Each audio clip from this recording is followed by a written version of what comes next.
الفريقين من عرب ومن عجم هو الحبيب الذي ترجى شفاعته. السلام علیکم ورحمۃ اللہ وبرکاتہ. وعلیکم السلام ورحمۃ اللہ وبرکاتہ. الحمد للہ رب العالمین والصلاة والسلام علی رسولہ الکریم وعلی آلہ وصحبہ اجمعین ومن تبعہ بإحسان الی یوم الدین. اما بعد. محترم بھائیوں اور بہنوں، حدیث کی کتاب بلوغ المرام علامہ ابن حجر عسقلانی رحمۃ اللہ علیہ کا یہ انتخاب حدیث ہے. اگر کوئی بھائی اور بہن قرآن و سنت کی تعلیمات کے مطابق اپنی زندگی بسر کرنا چاہے تو اس کے لیے مختصر اور جامع یہ مجموعہ ہے. اس کے ذریعے سے وہ اپنے آپ کو حدیث اور سنت کے بہت قریب پائے گا اور بڑی آسانی کے ساتھ یومیہ پیش آنے والے مسائل سنت کی روشنی میں وہ حل کر سکے گا. اس میں ہم نے مختلف چیزوں کا احاطہ کیا. صلاۃ، نبی صلی اللہ علیہ وسلم کی نماز کا طریقہ، اگر نماز میں بھول چوک ہو جائے تو اس کی اصلاح اور کریکشن کیسے کی جائے گی. اب اس کے بعد میں سجدہ تلاوت تھی کہ کبھی ایسے ہوتا ہے کہ قرآن کریم کی بعض ایسی آیات جو سجدے سے متعلق ہیں اس پر سے ہم گزریں تو وہاں سجدہ کرنا چاہیے، جس کا ادب بتایا گیا کہ وہ سجدہ کرنا زیادہ بہتر ہے. میکسیمم کوشش کرے کہ وہاں پر سجدہ کرے سوائے اس کے کہ کوئی عذر ہو. اور اگر پڑھنے والا سجدہ کرتا ہے تو سننے والے کے لیے بھی ضروری ہو جائے گا کہ وہ سجدہ کرے. اور اگر کسی وجہ سے پڑھنے والا سجدہ نہیں کیا تو سننے والے کے لیے بھی زیادہ ضروری نہیں ہے کہ وہ سجدہ کرے وہاں پر. لیکن نبی کریم صلی اللہ علیہ وسلم اور صحابہ کرام کا انداز اور طریقہ یہ ہوا کرتا تھا کہ جب آپ اس طرح کی آیات سے گزرتے تو وہاں پر سجدہ کیا کرتے تھے. تو اسی پر ہمیں بھی عمل کرنا چاہیے. تو قرآن کریم میں کل 15 ایسی جگہ ہے جہاں سجدہ کیا جاتا ہے. اب ایک اور مسئلہ ہے کہ سجدہ تلاوت کے لیے جب آپ سجدہ کرتے ہیں تو کیا پڑھتے ہیں اس کے اندر. جیسے ایک جگہ کہا گیا سجد وجہ للذی خلقہ وصورہ وشق سمعہ وبصرہ بحولہ وقوتہ فتبارک اللہ احسن الخالقین، کہ یہ اس کی پراپر تسبیح ہے یا دعا ہے جس کے اندر آپ دعا کر رہے ہیں کہ میں نے سجدہ کیا اس اللہ تعالیٰ کے لیے جس نے مجھے پیدا کیا، جس نے میرے نقش و نگار بنائے، میرے کان، آنکھیں وغیرہ ساری چیزیں مجھے دیں اپنی طاقت اور اپنے فضل و کرم سے. اس میں نہ میری طاقت ہے نہ میری کوئی قدرت ہے. اور پھر اس کے بعد آپ کہتے ہیں کہ اللہ تعالیٰ جو پیدا کرنے والا ہے وہ سب سے بہتر ہے، سب سے عظیم ہے، سب سے اعلیٰ ہے. یعنی ہر اعتبار سے اللہ کی حمد و ثنا کی جا رہی ہے. اگر آپ یہ پڑھ لیتے ہیں یہ ایک زیادہ بہتر شکل ہے. اور اگر کسی بھائی یا بہن کو یہ نہیں معلوم تو وہ کیا کرے گا، وہ نارمل جو تسبیح ہے سبحان ربی الاعلی اگر وہ پڑھ لے گا تو وہ بھی اس کے لیے کافی ہو جائے گی. لیکن جب ہم قرآن کریم پڑھ ہی رہے ہیں تو کم سے کم کوشش کریں کہ وہ دعائیں بھی سیکھ لیں تاکہ اس میں زیادہ خیر و برکت ہو سکے. تو یہاں یہ سجدہ تلاوت کی بات ہے. اب سجدہ تلاوت کے بارے میں جیسے اس سے پہلے بتایا جا چکا ہے کہ طہارت یا باوضو ہونا شرط نہیں ہے، کیونکہ سننے والا تو کسی بھی حالت میں ہو سکتا ہے. پڑھنے والے کے لیے آداب ہیں لیکن سننے والا تو کوئی بھی ہو سکتا ہے. تو وہ کیا کرے گا، اسی حالت میں وہ سجدہ کر سکتا ہے، کیونکہ یہ نماز نہیں ہے. سجدہ تلاوت ویسے ہی آپ ایک قاری صاحب بیٹھ کر تلاوت کر رہے ہیں اور وہ سجدہ تلاوت پر سے گزرے اور انہوں نے سجدہ کیا، آپ سن رہے تھے تو آپ بھی وہاں پر سجدہ کر سکتے ہیں. نماز پڑھنے کے لیے یہ سب شرائط ہیں کہ آپ باوضو ہوں، سجدہ تلاوت کے لیے نہیں ہیں. تو ہم اس کے بعد ایک اور سجدے کی قسم ہے جس کو ہم کہتے ہیں سجدہ شکر. اس سے پہلے یہاں رکتے ہیں تاکہ آپ اس بارے میں میک شور کر لیں کہ اگر کوئی چیز پوچھنی ہو یا کوئی کنفیوژن ہے آپ کو تو آگے بڑھنے سے پہلے سجدہ تلاوت کے بارے میں. سجدہ تلاوت کی دعا تو میں سمجھتا ہوں آپ سب کو یاد ہوگی، اس لیے دہرانا یا پوچھنے کی ضرورت انشاءاللہ نہیں ہے اس بارے میں. تو آپ بتائیے کوئی بھی کہ اگر سجدہ تلاوت خود قاری صاحب کر رہے ہوں سننے والا کیا کرے گا اس کے لیے. اگر پڑھنے والا سجدہ کر رہا ہے تو سننے والے کو بھی اسی وقت سجدہ کرنا چاہیے، جس بھی حالت میں ہو. باوضو نہ ہو تو بھی چلے گا. اگر پڑھنے والا اسی وقت سجدہ نہ کرے تو پھر سننے والے کو اختیار ہے. ٹھیک. تو سجدے کتنے ہیں قرآن کریم میں جہاں سجدہ کرنا چاہیے یا کرنا مسنون ہے؟ کتنے ہیں؟ 15 سجدے بتائے گئے ہیں. 15 سجدے ہیں. تو 15 جگہوں پر یعنی اگر ان آیات کو ہم پڑھتے ہیں تو سجدہ تلاوت وہاں پر کرنا چاہیے. بہرحال سجدہ تلاوت کے بارے میں یہ بات تھی. اب آگے دیکھیے سجدہ شکر. یعنی دین اسلام ہماری یہ تربیت کرتا ہے کہ کبھی کوئی اچھی خبر ملے، بڑی نعمت کا اظہار ہو، کوئی بڑی خبر آ گئی تو اس وقت سب سے پہلے کیا کرنا چاہیے؟ اللہ کا شکر کرنا چاہیے. کیونکہ جو بھلائی ہے، جو نعمت ہے، کس کی طرف سے ملتی ہے؟ وہ اللہ تعالیٰ کی طرف سے. جب اچھی خبر ہو اور آپ اللہ کو یاد کریں تو اس کا مطلب ہے کہ آپ میں تکبر اور گھمنڈ وہاں نہیں پیدا ہوگا، بلکہ آپ کیا کریں گے؟ وہاں پر اللہ کے آگے عجز و انکساری کا مظاہرہ کریں کہ یا اللہ جو کچھ ہے یہ تیرے فضل سے ہے اور تیرا شکر ہے، ورنہ اگر یہ اللہ کا فضل نہ ہو تو کیا ہمیں وہ چیزیں مل سکتی تھیں؟ کیا اس کا وہ فائدہ ہو سکتا تھا؟ نہیں ہو سکتا تھا. تو اس لیے جب بھی کوئی نعمت ملے اگر وہاں پر آدمی سجدہ کرے، اللہ کو یاد کر کے اس کا شکر ادا کرے تو یہ زیادہ بہتر اور اچھی شکل ہے. جیسے کہ آپ دیکھیں گے نبی کریم صلی اللہ علیہ وسلم بھی ایسے فرمایا کرتے تھے. ہم لوگ تو کوئی اچھی خبر ہے، او ونڈرفل، کیا کیا جملے ہمارے خاص جملے ہیں کہ واٹ اے لکی، کیا قسمت ہے تمہاری، کیا نصیبے والے ہیں، کہ بہت ویل ڈن، یہ ہے وہ ساری چیزیں ہم بولیں گے. جو اللہ کا شکر کرنا چاہیے وہ ہمارے اکاؤنٹ میں ہی نہیں ہے، ہمارے پاس اس کے لیے گنجائش ہی نہیں. عام طور پر کہ جو بڑی خبر آ گئی تو عام طور پہ وہ اپنے آپ کے اوپر لیتے ہیں کریڈٹ کہ میں نے یہ محنت کی، میں نے یہ کوشش کی، بچے نے محنت کی، اس کا رزلٹ اچھا آیا، لیکن اللہ کا شکر نہیں کرتے. حالانکہ ایک مومن کا طریقہ کیا ہے؟ پہلے اللہ کے شکر کرے وہ، کیونکہ جو کچھ ہے اللہ کی توفیق سے ہے نا، اللہ کی مدد سے. اگر اللہ تعالیٰ کی مدد نہ ہو تو آپ کو وہ فائدہ نہیں ہو سکتا.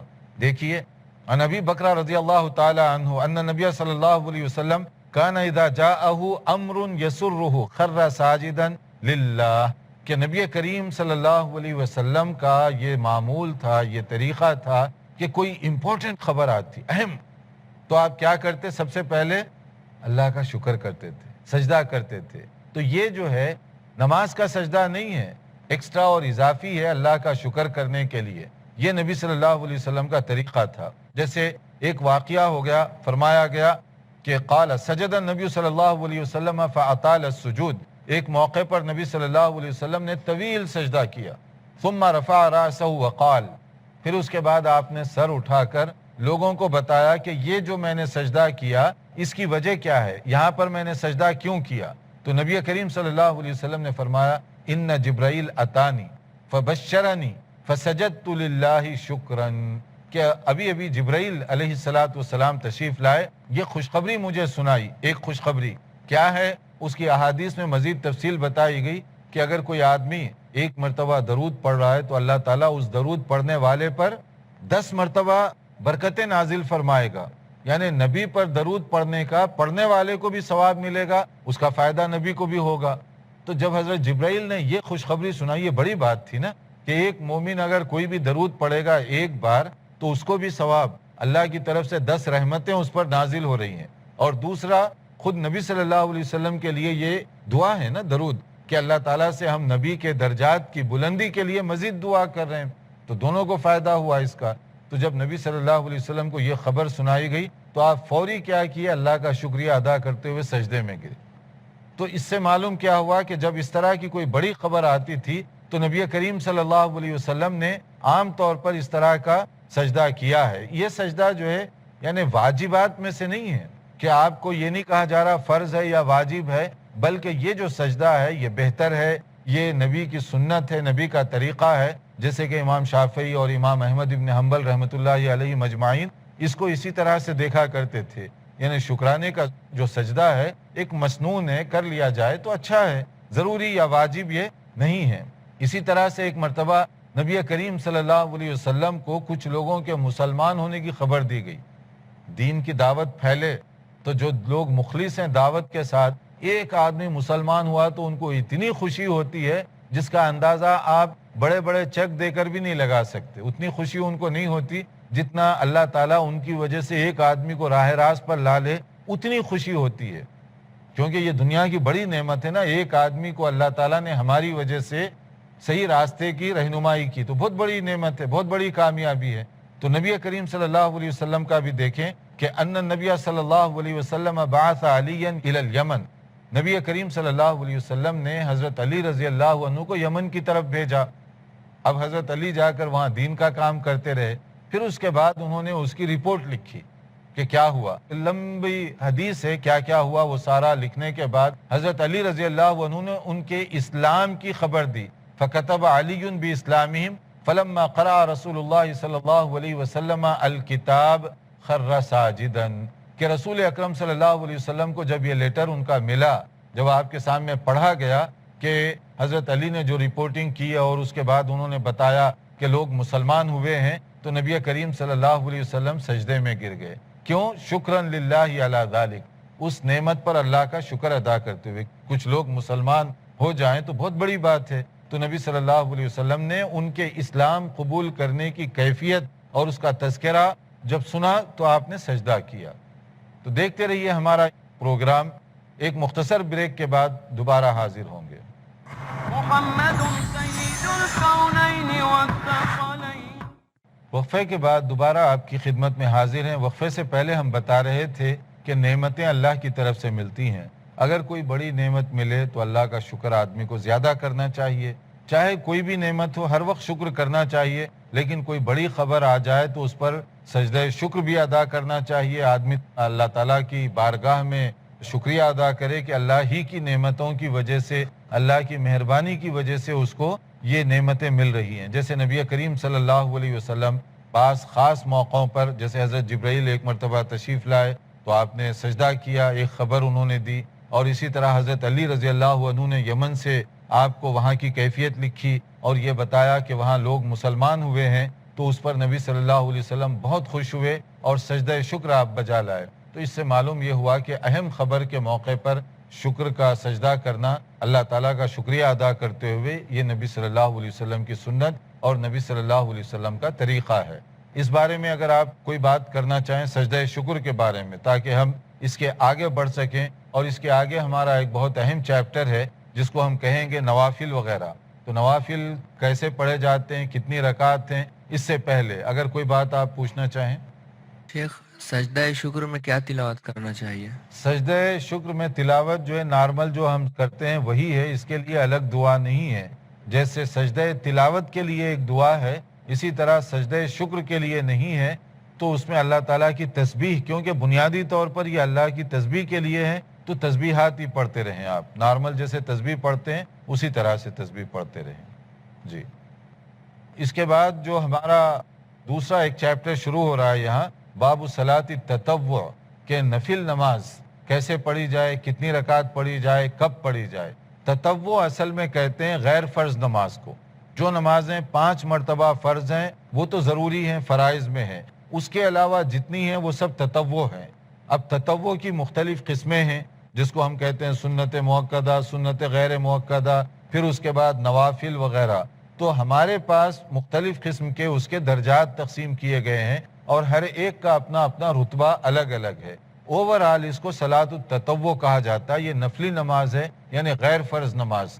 نفل کے اندر بھی اس کے اپنے لیولز ہیں، اس کا اپنا مقام، اس کا درجہ ہے. لیکن نوافل پڑھنے کی بڑی اہمیت ہے. کوشش کرنی چاہیے کہ اس کا خاص طور پہ خیال رکھا جائے، کیونکہ فرض نماز میں بھول چوک ہو جاتی ہے، مسٹیک ہو جاتی ہے، تو اس سے اللہ تعالیٰ جو ہے نفل کی وجہ سے اس کو معاف فرما دیتا ہے. یعنی کمپنسیٹ ہو جاتا ہے کہ فرض میں اگر کوئی لغزش کوتاہی ہو گئی تو نفل وغیرہ پڑھیں گے تو اس کا وہاں پر زیادہ ہمارے لیے فائدہ ہوگا. اور نفل اس کے لیے عام طور پہ ایک تو جنرلی کچھ نوافل ایسے ہیں جن کے لیے ٹائم ٹیبل اور طریقہ مقرر کیا گیا، اور جس کو ہم عرف عام میں نفل کہتے ہیں، ایکسٹرا نماز، اس کے لیے کوئی لمٹ نہیں ہے، جتنی آپ چاہے پڑھ سکتے ہیں. جیسے آپ ظہر کے بعد مسجد میں بیٹھے ہوئے ہیں، ٹائم ہے آپ کے پاس، آپ اس وقت 8 رکعت پڑھ لیجئے، 2 رکعت کر کے 6 رکعت پڑھ لیجئے، 10 رکعت پڑھ لیجئے، کوئی پابندی نہیں ہے.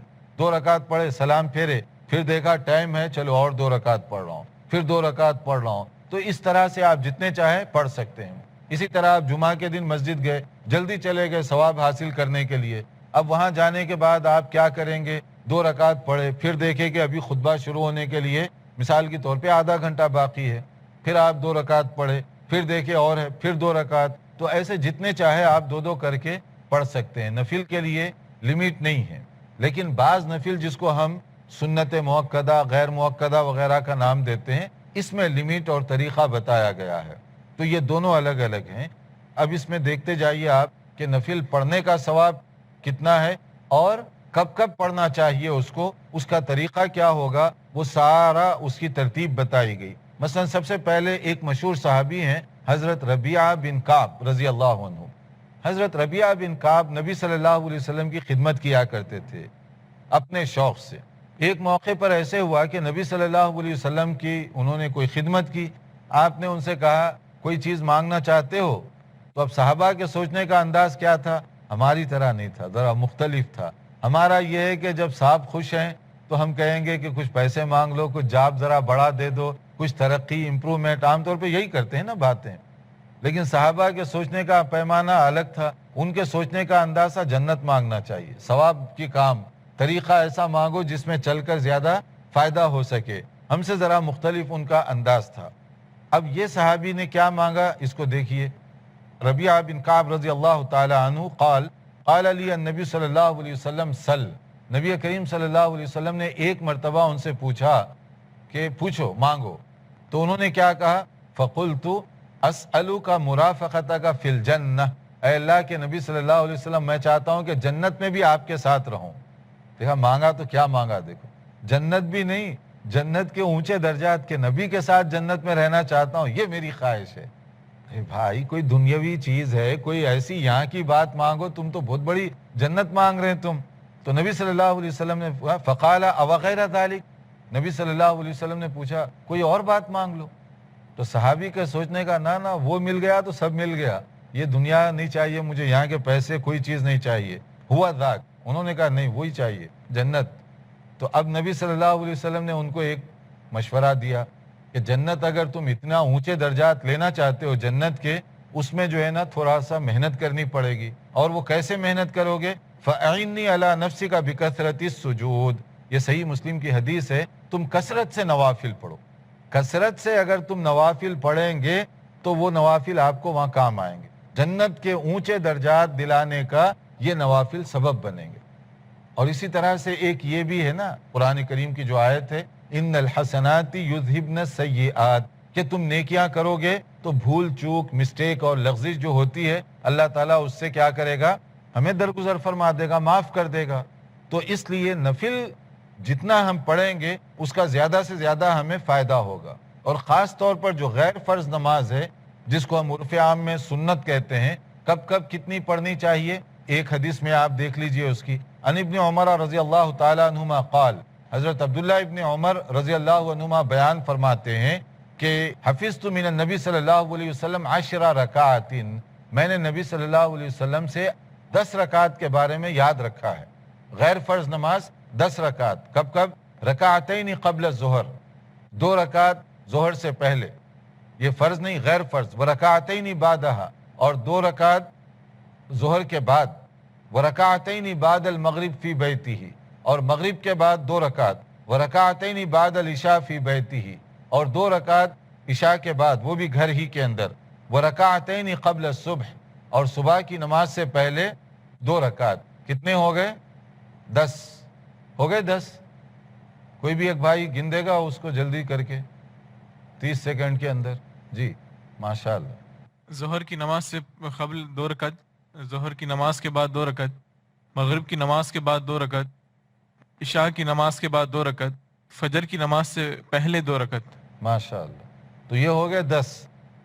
اور ایک حدیث میں آتا ہے 12 رکعت، تو 12 اگر ہوں تو ظہر سے پہلے 4 رکعت، یعنی کم سے کم یہ 10 والا ہے۔ اگر آپ 12 پڑھ لیں تو وہ ذرا زیادہ بہتر ہے کہ ظہر سے پہلے بھی اگر آپ 4 رکعت پڑھ لیں، اس کے بعد 4 فرض پھر 2 سنت، تو یہ زیادہ آپ کے لیے بہتر شکل ہوگی، 2 رکعت کر کے۔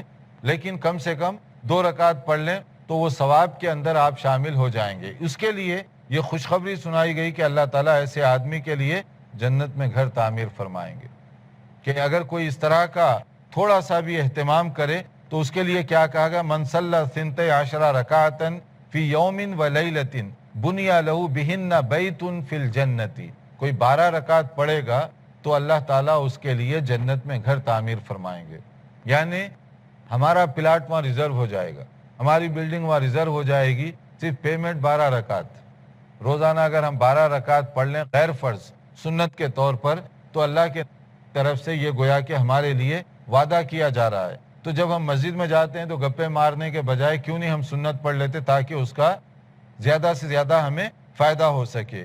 اور نبی کریم صلی اللہ علیہ وسلم عموماً جو فجر کی نماز ہے اس پر بھی خاص طور پر توجہ دیا کرتے تھے، اور اسی طرح سے عصر کی نماز سے پہلے بھی یہ سنت مؤکدہ نہیں ہے، لیکن اگر اس کو پڑھا جائے، جیسے حدیث میں بتایا گیا، قال رسول اللہ صلی اللہ علیہ وسلم رحم اللہ امرأن صلی اربعن قبل العصر، اللہ تعالیٰ اس آدمی پر خصوصی مہربانی کرے جو عصر کی فرض نماز سے پہلے 4 رکعت پڑھ لیتا ہے۔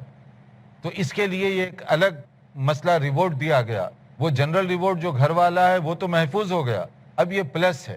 اب دیکھیے مومن جو ہے کتنی طریقوں سے اپنے اکاؤنٹ بنا رہا ہے، کتنی طریقوں سے اس کو کما رہا ہے، جیسے ہم کہتے ہیں نا ڈبل جاب کر رہا ہے، ادھر جو ہے 6 گھنٹے لگا رہا، ادھر 2 گھنٹے لگا رہا، ادھر 3 گھنٹے لگا رہا، ٹوٹل انکم اس کی کتنی ہے۔ تو مومن یہ سوچتا ہے کہ وہ جنت میں کتنے درجات اونچے ہی اونچے، وہ ایک گھر کی بات ادھر ہو گئی، ادھر ایک ثواب کی بات ہو گئی، اور ادھر وہ ہو گئی۔ تو یہ سب چیزیں جو ہے کس طریقے سے مومن اس سے فائدہ اٹھا رہا ہے۔ اب اسی طرح سے 2 رکعت مغرب سے پہلے بھی ہیں، جیسے کہا گیا صلو قبل المغرب، کے نبی صلی اللہ علیہ وسلم نے فرمایا کہ مغرب سے پہلے بھی 2 رکعت پڑھو، اور پھر اس کے بعد آپ نے فرمایا لمن شاء، یعنی اختیاری ہے، نان ابلیگیٹری، یہ ضروری نہیں ہے۔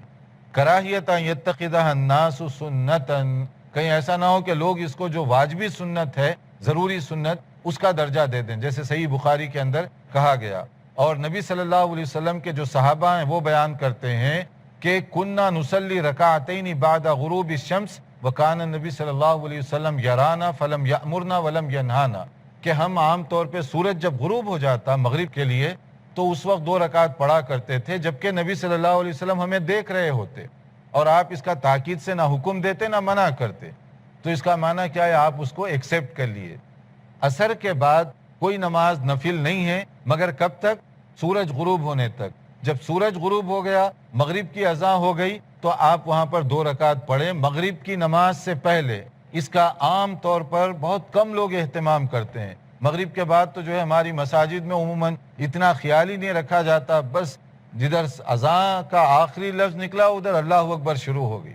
حالانکہ مسنون یہ ہے کہ وہاں بھی تھوڑا سا بریک دینا چاہیے تاکہ لوگ جو 2 رکعت پڑھنا چاہیں اس حدیث کے مطابق وہ 2 رکعت پڑھ سکیں۔ اگر اتنا وقفہ دیا جائے تو کوئی حرج نہیں۔ بعض ممالک میں، بعض علاقوں میں، جیسے حرم وغیرہ میں بہت سے لوگوں کو تجربہ ہوا ہوگا، اذان کے بعد باقاعدہ وہاں ٹائم دیا جاتا ہے تاکہ اس حدیث پر کوئی عمل کرنا چاہے 2 رکعت پڑھ لے، اور بعض اور بھی لوگ اس کا خیال رکھتے ہیں، لیکن عموماً مساجد میں اس کا اہتمام نہیں کیا جاتا کیونکہ ہم لوگ روایتی چیزوں پہ زیادہ چلتے ہیں، اور جو حدیث ہے، نبی کا جو طریقہ، نبی کریم کے صحابہ کا جو طریقہ ہے، اس کی طرف کم توجہ دیتے ہیں۔ اس پر توجہ دینی چاہیے۔